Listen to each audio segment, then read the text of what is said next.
Hello, everybody. Thanks so much for joining us today. I'm Xandra. I'm the host for today's Twitter space, as well as the community manager for CharmVerse. So if you're not familiar with CharmVerse, we are a Web3 community platform for managing members, coordinating tasks, facilitating decisions, and holding each other accountable. Members sign in with crypto wallets and gain access via community tokens and NFTs, and it brings together onboarding, payment management, proposals, project trackers, and data repositories in one place. So please be sure to check it out after this space because I'm very excited to be speaking with my guest today. So today we're chatting Raid Guild. And Raid Guild is a decentralized collective of mercenaries ready to slay your Web3 product demons. But what does that really mean? Well, let's welcome Ben up and he can tell us all about it. Hey, Ben, thanks for joining me today. Hey, thank you for having me, and welcome to our listeners. So I'm Ben. I'm a member of Raid Guild, and I've joined the guild um, maybe about half a year ago. So I'm quite a fresh joiner to the group of mercenaries, as you correctly said, that slays Web3 product demons. Fantastic. So happy to have you here. So, listeners, Ben and I first connected through co writing a blog post where we dove into coordination and collaboration in Web3 and talked about some of the challenges that we face, but also some of the solutions that are out there. And it is entitled Tying Up Loose Ends Community and the Future of Work in Web3. You can find that on the Raid Guild blog as well as the CharmVerse blog. So, check it out. I very much enjoyed writing that with you, Ben. You were a pleasure to work with. So, okay, so we broke down a little bit. Decentralized collective of mercenaries ready to slay your Web3 product demons. What does that mean? What is Raid Guild doing? Well, it really boils down to a collective of freelancers who provide development-focused talent for hire. But this doesn't mean that we are not building products ourselves. So we have incubated quite a few and have, for example, built our own CRM. We have a tool to ensure proper collaboration and that people get their stuff done they've committed to. So we basically focus on talent for hire, but build products ourselves to sharpen our knives and axes, so to say. I like it. Yeah, so you've launched things like DeFi dashboards and dApps and tokens, right? Yeah, so we have our like a token ourselves. So the rate token, it is used for governance, but also for onboarding new members. So essentially, it's a utility token. But we've also built great dApps for our partners. I love it. We're going to dive into more about some of the things that you were talking about earlier. But just so we know, what is your role at Raid Guild? What's your role within the DAO? So, DAOs are kind of ambiguous and they're fluid, but I would like to think of myself as a monk, which essentially is a project manager or product manager, depending on the context. And I do like writing and doing research myself, so um, this role can change depending on the context. Depending on what's needed at the time, and hence why you also were the one writing with me. And you are a great writer. So that makes sense. Thank you. Yeah. So you are. Well, thank you. Thank you. So, why did Raid Guild decide to go the DAO route? Why didn't they just decide to be a business that could be out there kind of building for people? Well, I mean, Raid Guild really was an answer to the need for building DAOs. So I think like first or before Raid Guild became a business, it was a DAO. So many of the like founders of DAO House, the framework for DAOs on Gnosis chain, um, founded Raid Guild as an answer to the need occurring from like the DAO House framework. So we are a DAO rather than a business, not the other way around.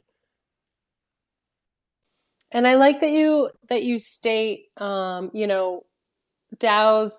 will power the future of work, and that Raid Guild believes in Web3, and that you're here to build it, use it, and propagate it. So you're really just standing behind this, ready to take on tasks and help others get into this space. Yeah. I mean, like even now, like tools like DAO House are not self-explanatory, and Web3 is still, let's say, an emerging sector. So it's not clear where we're gonna go, so we need to explore it, and we're here to explore it ourselves, but also help other people exploring it and making use of it, because it boils down to being a new paradigm of work. So we better make use of it. Yes, absolutely. I mean, we're all in it, right? And I assume most of our listeners today are also in Web3, or at least Web3 curious. Also, listeners, if you do have any questions, raise your hand. We'll do our best to answer them. Again, anyone joining late, I'm talking with Ben, a member of Raid Guild, and we're just starting to dip into what Raid Guild does and how they operate. So, what about profits? I assume you're charging people for your services. What is that? What do you do with that? I assume it goes into your treasury, but is there a certain way you use that money? Yeah. So I mean, we need to sustain our ecosystem, and we need to sustain our operations. So for this, we have what's called a REP, so a Raid Guild Improvement Protocol. So essentially, if you have an idea how to improve the functioning of Raid Guild, you can put up a proposal. Usually, these kind of proposals tend to be technical, but they're not exclusively technical or aimed at building a tool that can be used, but it can be as simple as just excavating knowledge that has been or that exists within Raid Guild, within the ecosystem, but has not yet found the right place. So this is where we spend a big portion of our treasury, but obviously we also retain um, a share for, let's say, bear markets. Yeah, hold on to some of that, keep it safe. Always a good idea. So I feel like people listening are going to have projects that they're going to want to employ Raid Guild for. How would someone go about, an individual or an organization go about, yeah, obtaining your services? What does that look like? Well, generally, we have a hire us button on our page, and there you can fill out a form. It's as easy as that, and then we'll get a notification in our Discord that you have contacted us, and we'll get in touch. Now, we are in a bear market, so things have changed, and probably if you already know one of us, it's probably the easiest to talk to us personally and see how we can find together. Now, the ecosystem also has a lot of public goods that are being built. So we also want to give something back, and want to grow together. So there might be a chance that we can co-create something, and we do this ourselves. So we are hosting a new cohort starting in June. So if you want to partner and if you want to support, we're also interested in building long lasting partnerships. But generally speaking, if you want something built for hire, you reach out to either one of us personally, or you fill out the form if you just want have a consultation. So, listeners, you heard that. If you go to raidguild.org, I believe it is. Yes, raidguild.org. There is, he's right. There's just a hire us button. So you could do that. You could probably reach out to someone if you know someone directly, or join the cohort. That also sounds like a really great way to partner with this amazing DAO. And I'm seeing as I look there, if you want to join Raid Guild, there's also a join us button right next to the hire us button. And so what does that process look like? I mean, yeah, to become a part of the DAO. Um, so it can be a lengthy process, but it's also very fulfilling.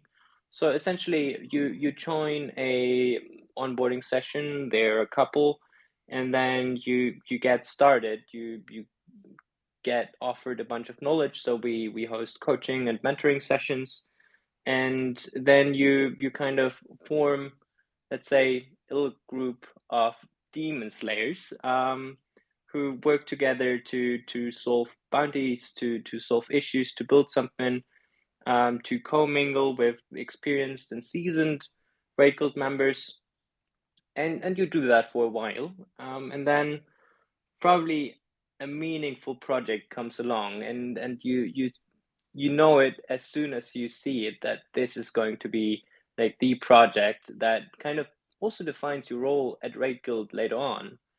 And then you find a sponsor. So usually there's an experienced Raid Guild member who takes on mentoring you, and also deposits a bond, which they get back if you become a full member. So then you turn into an apprentice, and apprentices get more roles and more permissions in our Discord. So you can actually see what's going on in the inside of Raid Guild, how we work, how we operate, how we talk to each other. Like you are essentially a part of Raid Guild for 60 days, within which you need to complete the project you've identified. And then you can deposit like money and get your shares. So then you're a full member for life.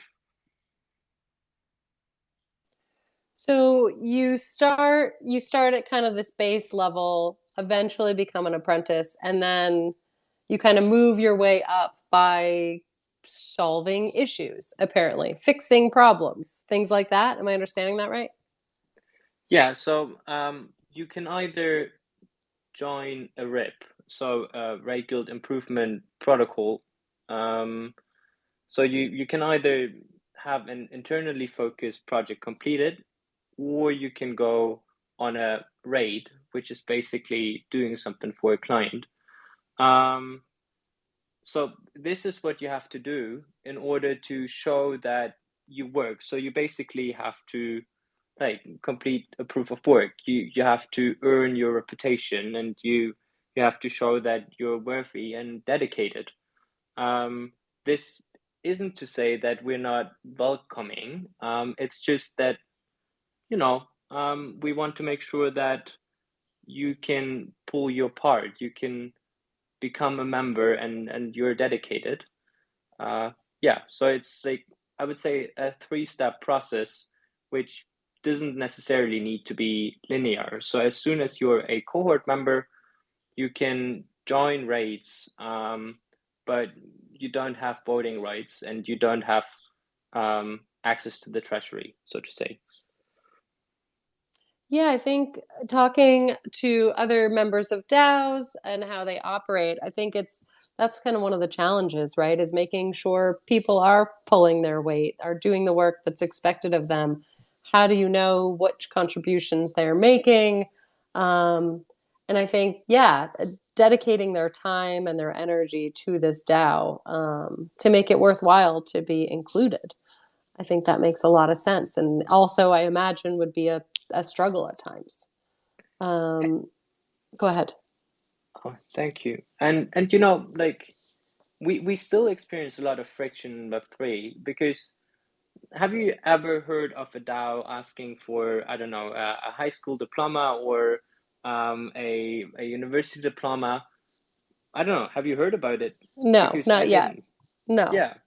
And there's no way of us accepting it. And some people just wouldn't like this. So we either like, we don't have good means to for people to present their credentials in a privacy preserving way without doxing themselves.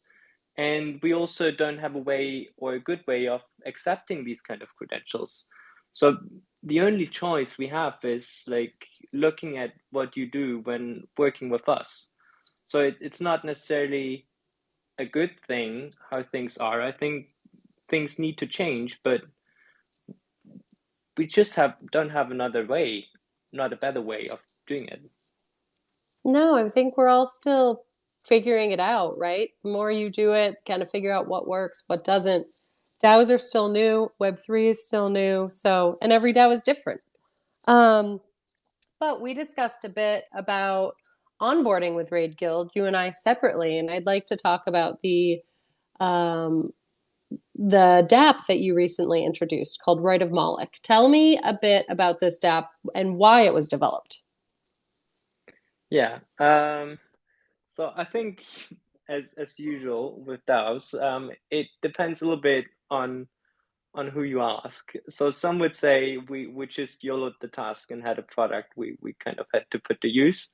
If you ask me, this would be a different story. So when we talk about Rite of Moloch, which you're essentially referring to, then the core of it is the meme of Moloch.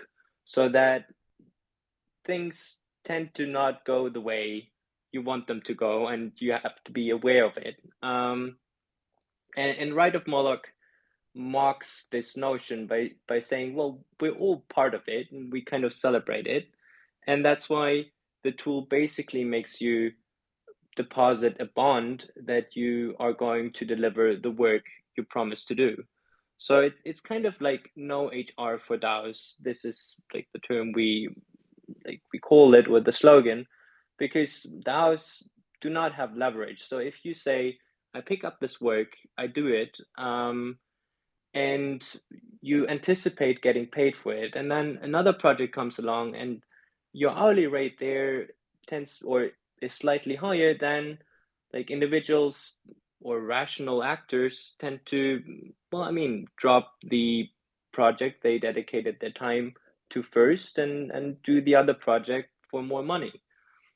So to mitigate this, we just ask people to deposit a bond, deposit a small stake, which they get returned if they actually did the work, or, well, I mean, took all measures they had at their discretion, like put in serious effort in completing the job. So yeah, and we build it to see who actually wants to participate in our cohort. So I was part of the first cohort where it was used, and we liked it so much that we developed it further and are now looking at where to integrate it, how to integrate it, who can make use of it, and we got some really good feedback.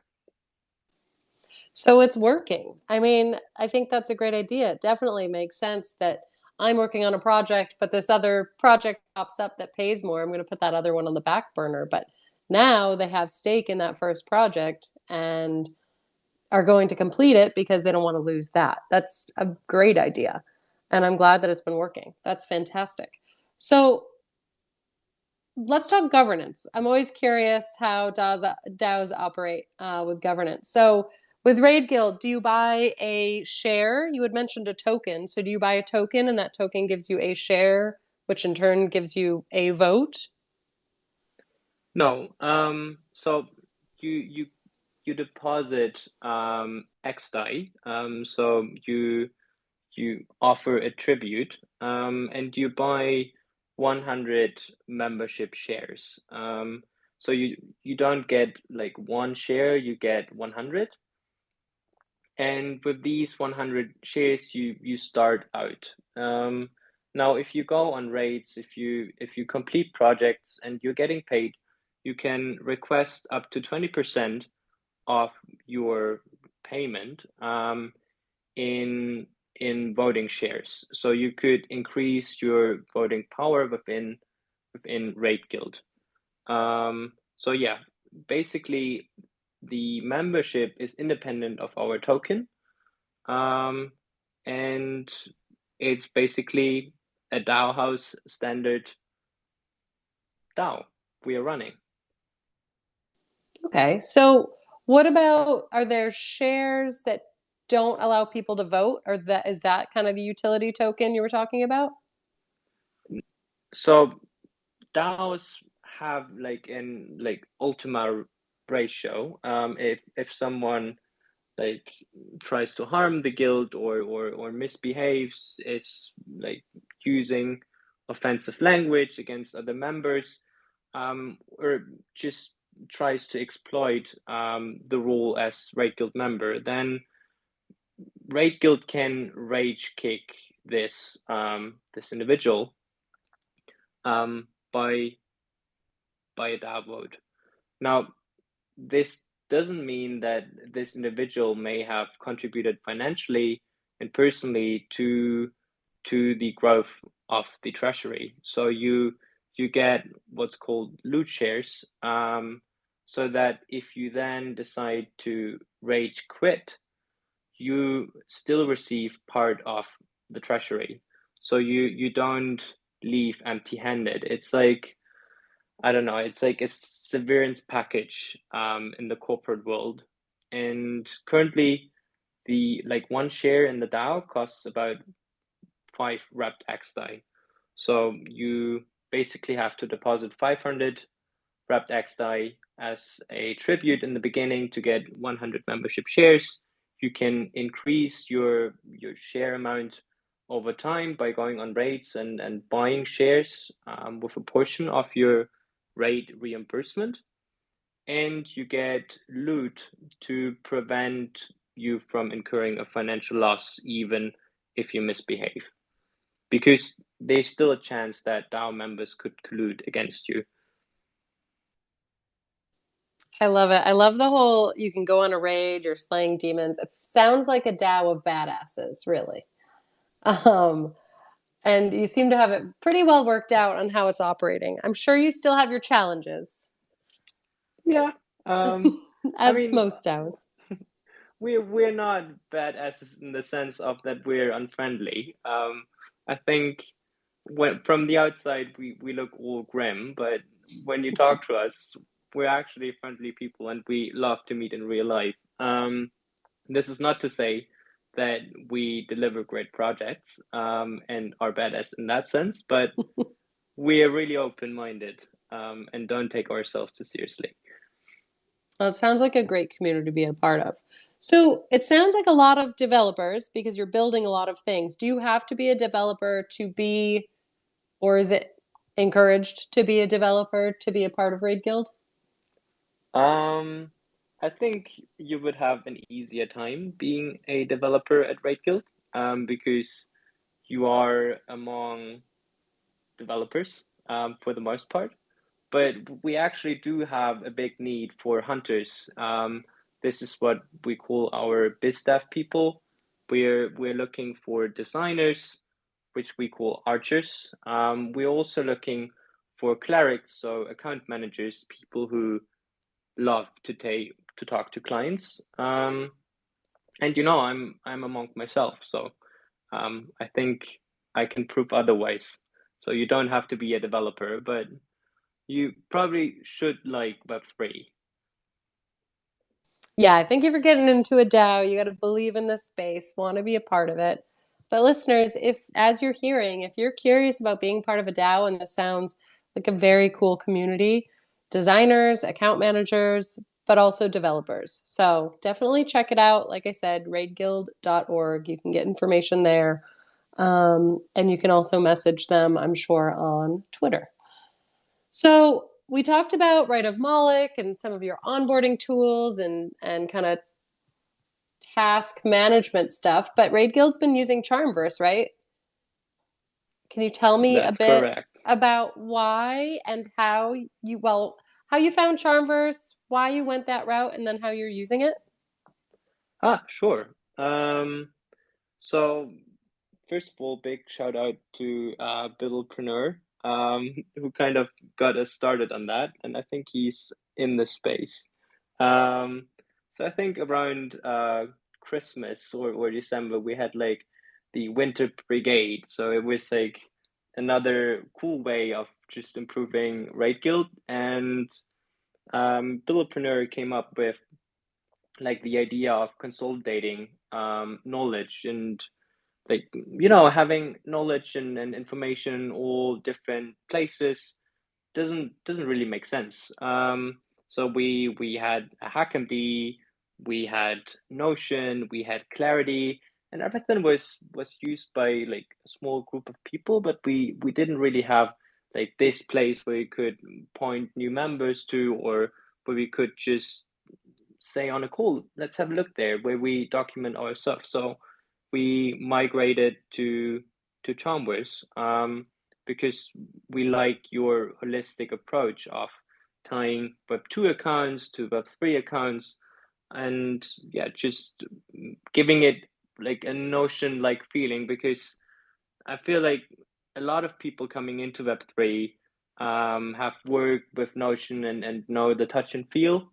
So to give them an easier time, you made this transition into, sign in with Ethereum really easy and straightforward, and still, you know, don't throw them in the deep end. So it's a great tool, and it's been used on a daily basis, I think.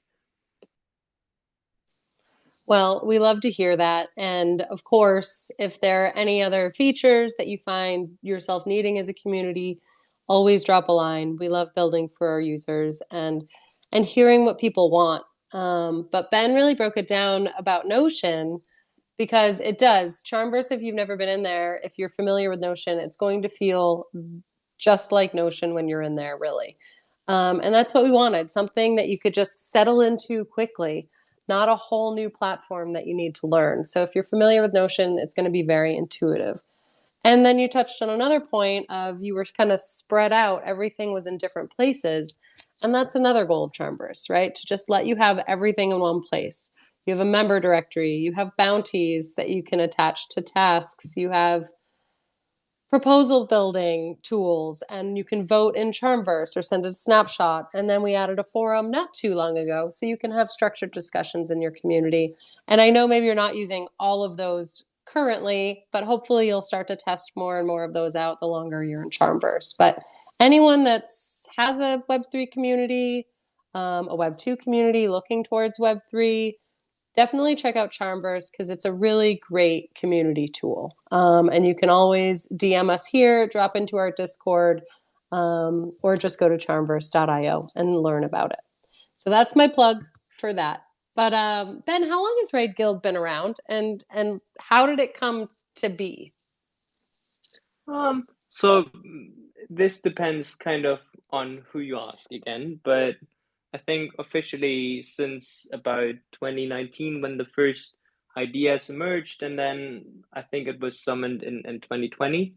So it's been a long time for crypto and Web3, but it really just feels like a short while. And it came into being, as I've mentioned earlier, that the people behind DAO House kind of felt like people needed help in building Web3, and not just using a DAO framework, because it it might be more self-explanatory than writing your own smart contracts, but you still need to get started. You still need a little push. So this was the idea behind Raid Guild, to operate more freely, and maybe perhaps also take on other projects that are not within the remit of DAO frameworks, but go beyond and deeper into Web3 and crypto. I love it. I love it. So I'm curious, what are some of your favorite parts of being a member of a DAO? And it could be Red Guild, it could be another DAO you have been or are currently a part of. What are some of the, yeah, what are your favorite parts of that? Um, so starting out in crypto, and getting your feet wet is difficult, because you stumble across a lot of like fraudulent, scammy, shady places. So at some point you most likely have lost a little bit of money. You were disappointed by a couple of people, and you just feel lonely, really. And you think that, or at least that was it for me. You feel like, crypto is like this place of like angry crypto bros, I don't know, shilling tokens and pulling the rug. And so it's very like, libertarian. Um, but then, you come across DAOs and they, well, I mean, they're still like freedom loving, but they're not as, let's say, edgy, not as scammy, but it's a collective. Like you are building a community and you're part of a community. So it is about belonging. It is about, not feeling lonely when you open Discord or Telegram. It's about seeing friendly faces and being there and building something, but also having some stability while exploring the freedoms Web3 provides, to not feel utterly lonely. I like that. Yeah, you're able to kind of find your people in this space that can be overwhelming, scary. I know when I first started to come into Web3, I was very intimidated. I didn't know what to expect going to my first conference. And like you said, I thought it was going to be all crypto bros. You hear about all the rug pulls, all that stuff. And yeah, I think having a DAO where you can really find your people and find that community. And like you said, open up your computer and find that friendly face. Or in real life, when you have the opportunity, like you said, Raid Guild loves to meet up IRL when possible. So I like that sentiment a lot. How about some challenges? And again, not necessarily just Raid Guild, but challenges and things that are still being sorted out in DAOs. Um, so a big part is attributed to like the non-incorporated nature of DAOs. So most DAOs are not or have no LLC in the background. They are not incorporated and they have members all over the world. I mean, of course, if you look at some DAOs, or even most DAOs, there's like a close group of core people working together. So it's not as, let's say, distributed and pseudonymous as you might expect, but like there's still a significant aspect of decentralization in DAOs. And then like making this work, like retaining, like being regenerative, just being there for not just for a good time and a quick gig, but also like tying and netting a social fabric that is strong and carries the weight of the community, because people management can be messy, very often is. So you want to make sure that you have the right policies, but also the right support networks in place, that you're not building for 6 months or a year, but that you're building something that essentially is bigger than your DAO and bigger than a layer two ecosystem, that carries the notion of new work and more opportunities, more openness, and less restrictions, as we know from the corporate world, into the future, and make it a reality today. So it's it is about like establishing sustainable solutions and sustainable communities that can withstand crises as well. Yeah, I really like how you're talking about Raid Guild and that it sounds like they're just doing their part to support Web3, help DAOs get up and running, working as a community to do so. And the ideas that you've implemented seem like they're working really well. So listeners, again, check out Raid Guild if you've been thinking about a DAO, if you are a developer specifically, and this sounds of interest to you, go check out raidguild.org. Ben, I am going to let you go soon, so I don't keep you all day, but I'm always curious, what brought you into Web3 or crypto or into this side of things? Yeah, that's actually a pretty funny story because it didn't have to do anything with crypto. So I was researching neoliberalism in Brexit legislation, so very Euro European focused, very critical, and I kind of dabbled with computer linguistics, like natural language processing, and this kind of like brought my attention to tax havens, and how they're essentially like this creation of like empires like the British Empire. They kind of created these small islands to extract more value from their colonies. So I was very critical, and Malta, for example, coined after ceasing to be a tax haven, coined itself blockchain island. So I was researching it there, how it came into being. So this is how I came across crypto, and researched its origins in the cypherpunk movement, and was tracing these very libertarian notions. And then I found Web3 and was so surprised to see, still libertarian ideas which resonate, but, more on the community focused platform. So less about the individual, but more about, collective freedom in the sense of, we are free individuals, but we're here to build together. So this stuck with me, and here I am, not just researching it, but building it too. That's fantastic.